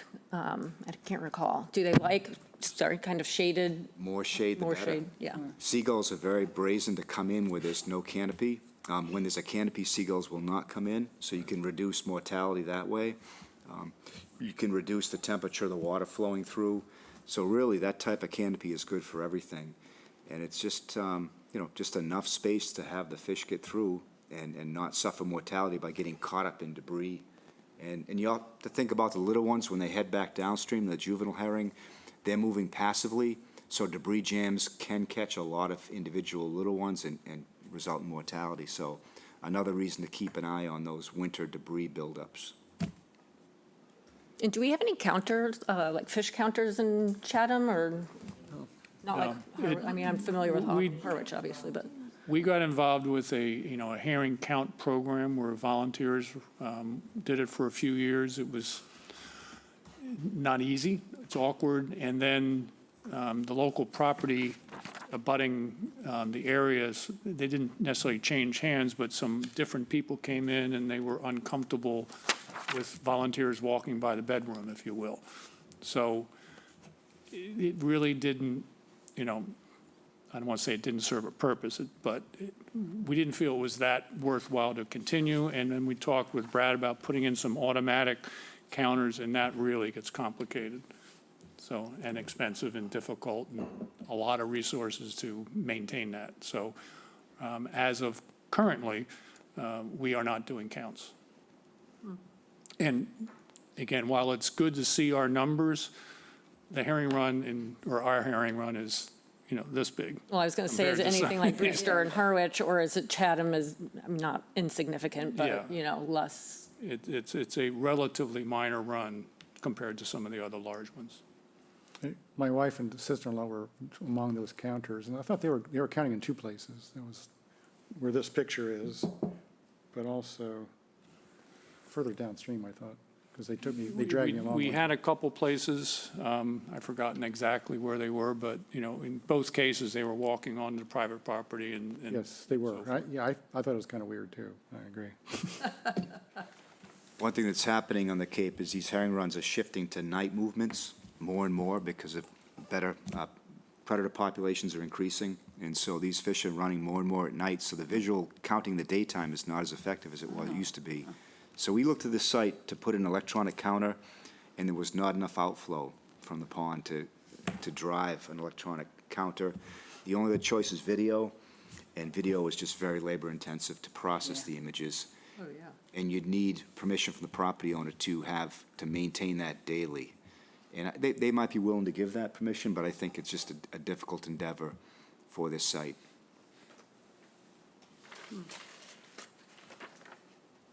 I got a couple of questions. Yep. Are there any herbicides used? No, that would require notice of intent. Okay. And what about the cut brush? What happens to that? Do you just kind of leave it in the woods, or? Most stuff is left in the bank to contribute material to the bank. If there was a large amount, which in most cases there isn't, it could be taken off. It could be removed. This site, I think, for years, the herring wardens have gone through 2 or 3 times, and sometimes the AmeriCorps staff go through, and, they go through in a half an hour to an hour, and then they move on. So I don't think there's a lot of material that would be generated with that kind of routine tuning. Okay, and how about invasives? You ever run across invasives, and how are they removed, and where are they left? So down at Red River in Harwich, I'll use that as an example, and in that case, there's a lot of Phragmites. And working with the Harwich Conservation Department, they've gone through and removed that manually. And so it's an annual tuning just to allow the fish to get through.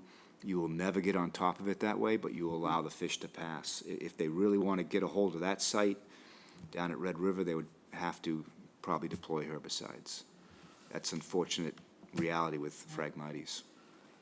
And if you run across invasives close to the stream, are they removed off-site, or what happens to them? At Red River, again, they've come across Japanese knotweed, and they've been taking that off-site. And again, it's just trying to keep ahead of it. I don't know if we have those. I don't recall not, I mean, we get bittersweet and all the typical vines. We did, because it really needed it. The project a couple years ago, we generated a lot of brush, and we did take that off to the town facility. But normally, if it's just pruning back some vines that are in your way to inspect, we just kind of put them back onto the adjacent stream bank. If I could add further, under documentation on the second page, it does suggest to document the presence of invasive plants. And if you folks want, you could add language to direct what to do further in terms of removal. But I think for us, we're trying to get an idea of when invasive plants come around and just document it and then make decisions down the road. But yeah, any formal effort with herbicides or something similar would need a separate notice of intent. Okay, and what about proper pruning practices? Are they followed? Like if you had to prune a tree or something like that? Yeah, it's pretty generic what it suggests. Live vegetation removal, again, it's seeking to just limit the removals to what will allow fish to pass. So it's quite generic, but also it's very conservative. Okay. If there were any specific pruning practices, I suppose you could add those in. Yeah, that's something I haven't really considered in the past. You're not typically pruning once you get above the stream. You're leaving that alone. It's really. Well, I'm going to caveat that. Yeah. We do that in order to be able to inspect the run. We've had occasions where the run is just so overgrown that, again, this project I was referring to, the warden could not even move down through the run. It was a complete jungle. So we did remove, I don't want to call it a tunnel, but allow him to be able to make inspection, but leave a canopy for, avian predators and so forth, and shading and all those other reasons. So we do get those vines that are encroaching where you can't get down the run. because some of these areas are very dense. Okay, thank you. Anything else?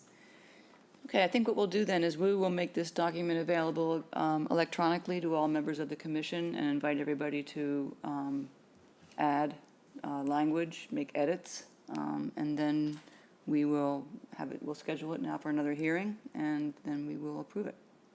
Okay, Very good. thank you. Next. Want me to move on to the Yep. fish passage narrative? Yep. So this is a case, and it does connect pretty well to the stream maintenance plan, because that policy, it was clarified by DEP, does allow improvements and repairs to existing fishways. So it is possible that it could be done under that authorization, but at the same time, it's work, physical work in the waterway beyond just, trimming bushes and so forth. So we thought we should bring it to the commission to see what your thoughts were. This type of low-level activity, it could be done under the policy, it could be done by administrative review, or it could be done as a request for determination of applicability. Those are pretty much local preferences.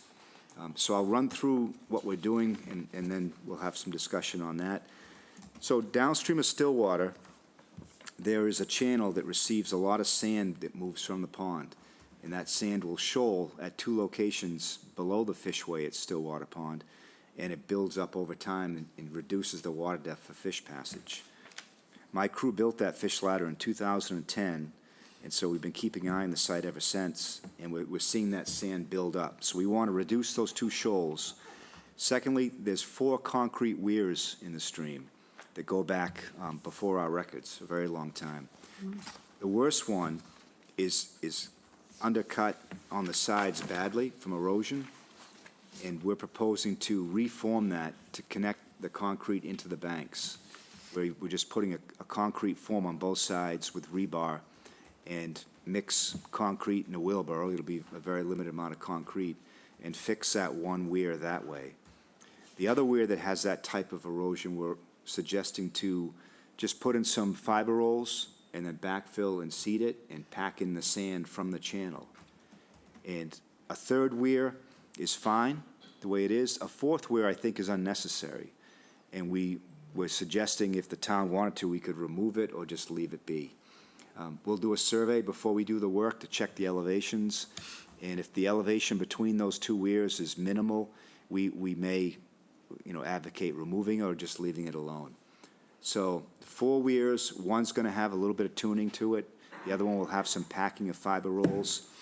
And there's a couple of locations around the weirs that the bank has been eroded, and we're proposing to put fiber rolls there and pack them with sand that we dig out of the channel, and just do this work over a couple of days, probably after Labor Day, maybe early October.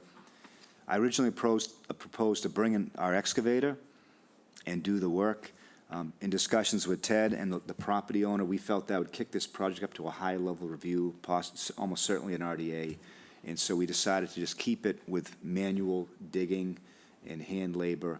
I'm working with town staff and maybe some volunteers in my staff, and just do this project over 3 days, maybe 4 days in the fall. So pretty low level of effort, but still requires consideration by the Conservation Commission. I feel that it could be done under this policy, but I think you'd probably want to look at that policy closely. It allows repairs to existing fishways, and every town's different. Some towns want this done under administrative review. Again, some towns want this done under an RDA. So it's really your preference. We do not have engineering plans. The work that's being done is really quite simple. My crew, I have what's called the Division of Marine Fisheries Fishway Crew. It's been around for 90 years, and we do this type of work. We provide labor to towns and private property owners if they provide the materials.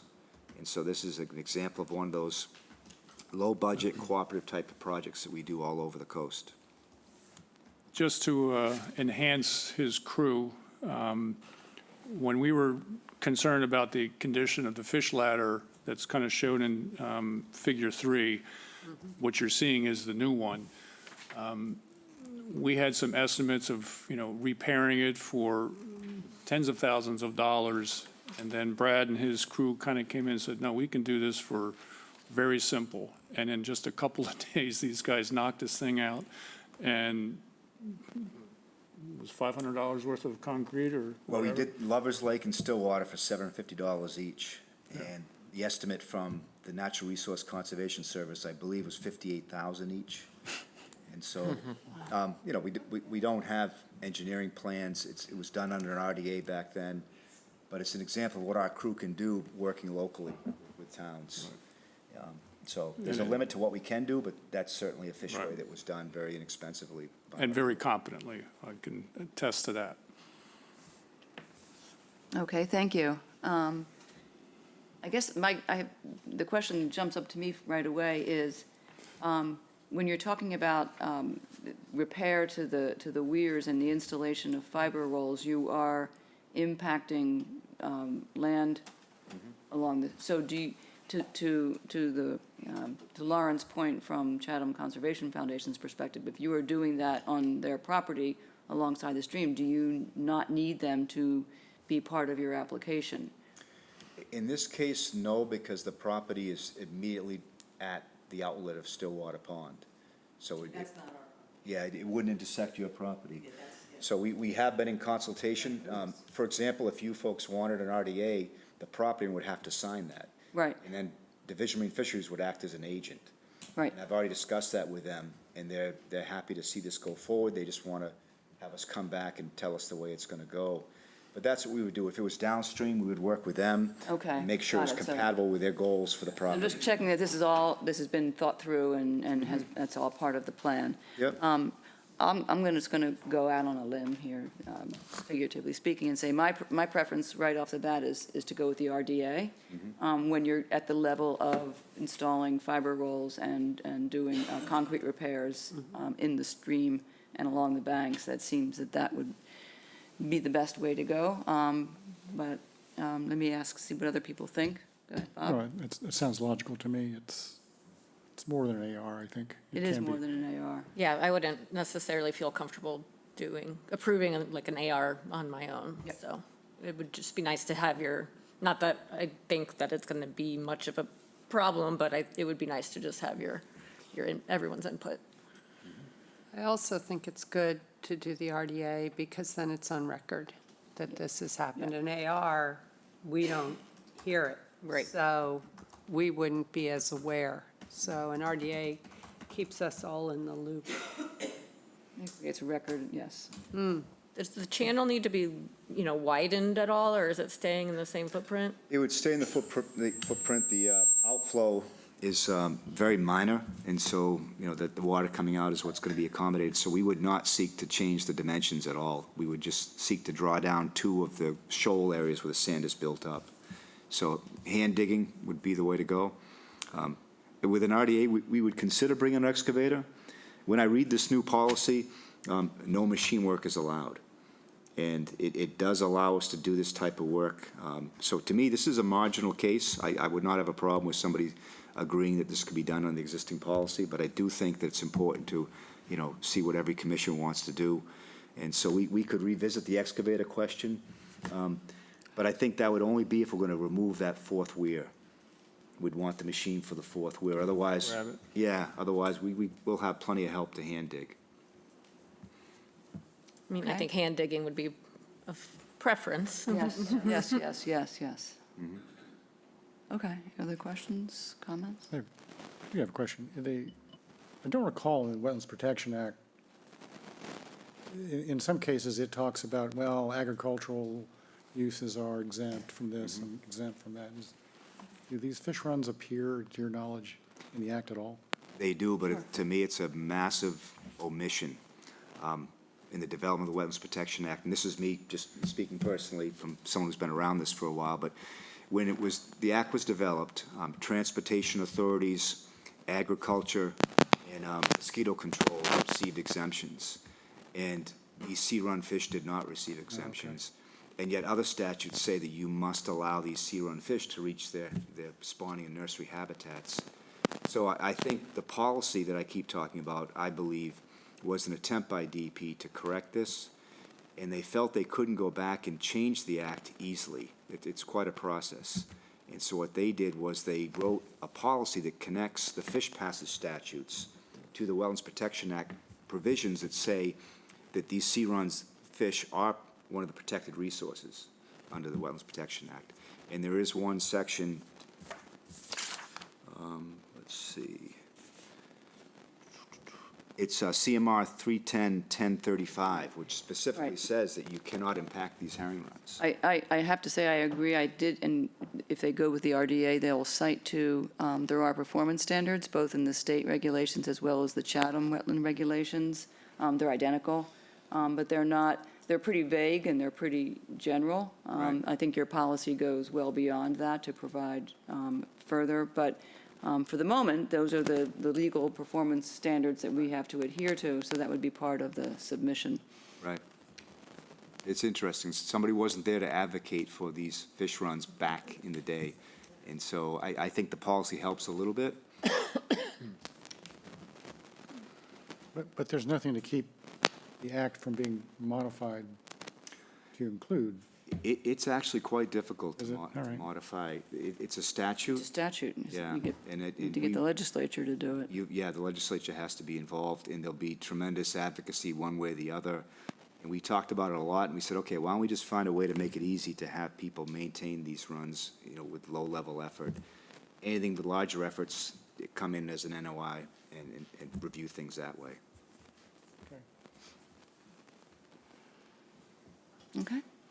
All right, so you'll submit an RDA, we'll look forward to getting that. Yep. And we'll rule on that, and in the meantime, we will get the guidance document, the policy, Yeah. up for review and editing by us, and maybe we'll be able to give that back to you and approve it all at the same time. Super. Okay. Well, Thank you, thank you so much. thank you. Good to see I you. have always skated quickly over this section of the regulations because we've never had a reason to deal with it. So when I saw it, I was like, great, finally, I'm going to learn something about it. So thank you for all of that today. Yeah. That was very educational. Yeah, well, thank you very much.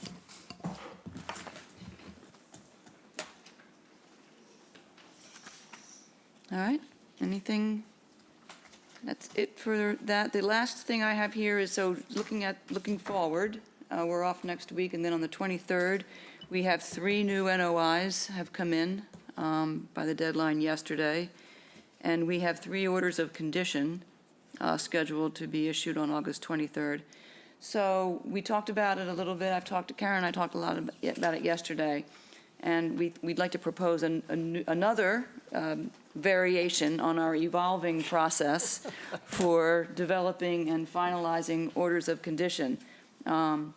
So here's what we'd like to propose. So Crystal will continue doing what she does in terms of creating the standard part, all of the descriptions, the project, the property, all of that stuff. Everything except the findings and the special conditions. And then that we'll put on the Dropbox and make available by hard copy for whoever wants it.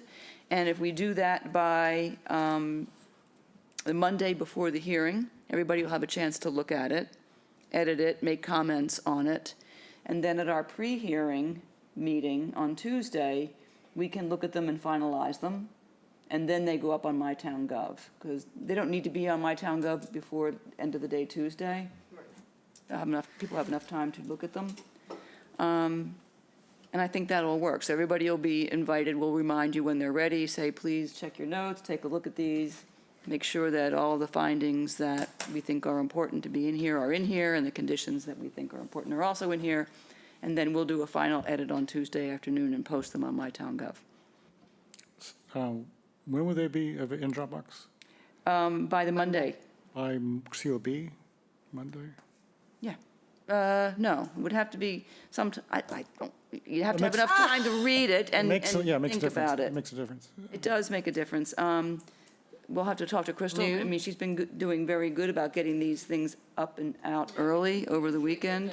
Thursday, Friday. Yeah, Thursday. I mean, the I sooner think the better. Yeah, more often than not, they'll be ready by midday on Monday. So you'll have Monday afternoon, And Tuesday Monday morning. night, and Tuesday morning to review and. Our goal will be Friday. That's Our goal will be that's Friday. what I was going to Yeah. say. If we have a lot of them, we're not going to wait until late Monday. If they were available on Friday, then it gives us all week, and that's just, I mean, it's typically when I do it, but sometimes I have stuff going on Mondays and Tuesdays, so. Okay, so we'll aim for, to give us the weekend to, So could Crystal have it before she leaves Friday? It's the shell, because It's then the we'll shell, put it. right. What And we're then it goes to thinking, us for the- what we're thinking is this makes it so that when it comes on the agenda at the meeting, we all have already put our things in, and it's, that final copy has been provided. So instead of discussing everyone's new Exactly. comments. correct. So when it goes up to So My it's- Town Gov, it has all of the comments in it, so we don't have to go through this stuff. Yeah, so then Yeah. 5 minutes maybe each, you Right. know, if the Unless there's something else that representative just has occurred a- to you, or you didn't, right. Yeah. Or we missed something, we didn't, whatever. But it should speed all of that up Yeah. even more than we're. And it allows currently doing. everybody to see what everybody else said, which might spur a thought that they didn't have. So we're thinking it might be more efficient. I think it could be, it's just a matter of Could be. timing. Yeah. Yeah. Right. So is Crystal still on? Yes. Okay. What's she think? Can she get them by Here. Friday? Yeah, so how do you feel about that? Do you think it's feasible to get the core part without the findings and special conditions up in Dropbox by close of business of Friday before the hearing? Yeah, I usually aim for Friday anyways. I know, and I noticed that you've been hitting that lately, so that's fine. And if it's not, you don't have all of them, put whatever you've got up, and we'll get started over the weekend, and then if one has to wait till Monday, that's fine. But the point is that, the idea is that, and then we'll not putting them on My Town Gov until they have been reviewed and finalized. And that cuts down on Yeah, editing. so I wouldn't do any of the findings or the, You don't need to think about the findings or the special conditions. Well, there are some sort Okay. of standard special conditions. No, everything will stay that's in the The standard. template. Yeah. Yeah, the Everything was in template the won't be touched No, leave for the template. Just findings leave the or template as it special is. conditions. Right. And Right. somebody will modify that Right, part. like the variance language, all of that should Yeah. just, it's in the template, should just stay. Right. The do other- you want everything to stay as far as like the dredging part? Like, Yeah, 'cause that's what I was usually just about to ask. Oh, I don't, I usually all of the other. Sections. Sections. At the end. I have to say, can remove you, them. yeah, you can remove, you've been doing a great job of removing them. So That if makes that it doesn't. shorter by the time it Yeah. gets to us. And then we'll double check it and make sure, of course, none of us picked up on the pool, but, oh well. I stopped reading right there. Yeah, my goal is usually to get it down to like 13 pages Yeah, I'm before going- it gets I'm going for posted. 11 sometime. Yeah. So anyway, yeah, so if you have time and you're able, sure, that's great to remove them. If not, we'll do that at the meeting. Okay, All right. I will note that if we're doing this with track changes, which we are, right? All of our comments will be attributable to each of us individually as they're posted on the website, so. No, because No. we'll accept at the pre-hearing meeting. We'll accept all the, We'll but sometimes there's questions, If there are questions, we'll leave there's- it. we'll But anything leave that's easy and comments that are resolved, questions, we'll yeah. put up there in a final, as close to final as we can get. But the So if you don't things- want attribution, just don't ask a question. You don't have, you can do it the way you did it today, which is don't do it in a comment that has your name, just put it in there as a Well, the question that you added. It's, anything you put in track changes has your name associated with it. Yeah, I guess, but I always, when you add language, it just underscores it. I never see a name. Hover over, you'll see that, Ah, okay.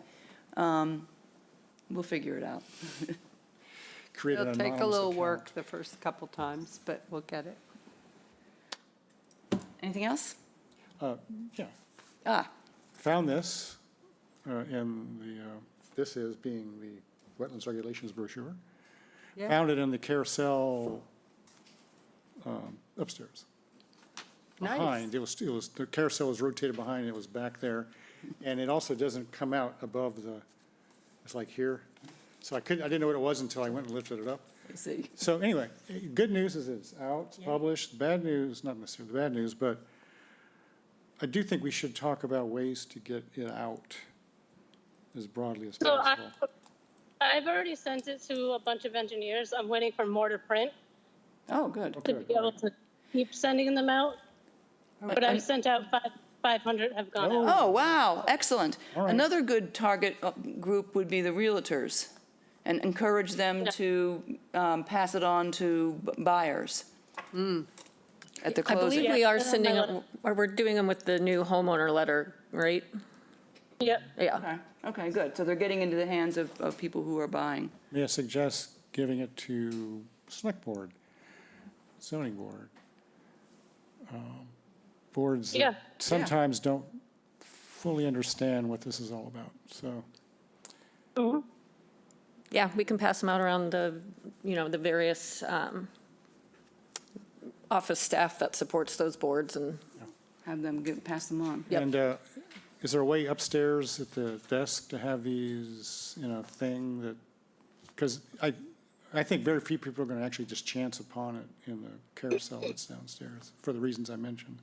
I would say that anybody, I mean, we don't like to have too much clutter on the counter with all the, brochures and everything, which is why we kind of have the carousel. But anybody that comes in asking questions about wetlands, we can definitely hand out to. Don't you have a wall thing there as well with stuff in them? I think so, we do by the side We door. do. I don't think we do. Because I hate that carousel. What's in the, isn't there something next to this? So I've been looking for a new one that we could order and get approval, but that one just hides everything. It does. It does. Yeah, we could probably get, just a single brochure holder. Yes. Right, I was going to say, a single brochure holder would be ideal, and just, 'Cause I think, yeah, a rack card I holder. think you'll really move a bunch of them if it's there when people come up to the desk. Yeah, I was thinking we had something next to the side door, but I don't Oh, remember. right at the desk where they come up Bulletin to board. apply for stuff, so they can see it and go, oh, look, okay. Yep. All right, very good. Thank you. All right. It's good to see it. Yes. Are we set? We are set. I move that we adjourn. Gordon, second. Roll call vote. Bob? Aye. Elise? Aye. Cheryl? Aye. Karen? Aye. Bob? Aye. I vote aye. That's a wrap. Thank you, everybody. See you in 2 weeks on the 23rd.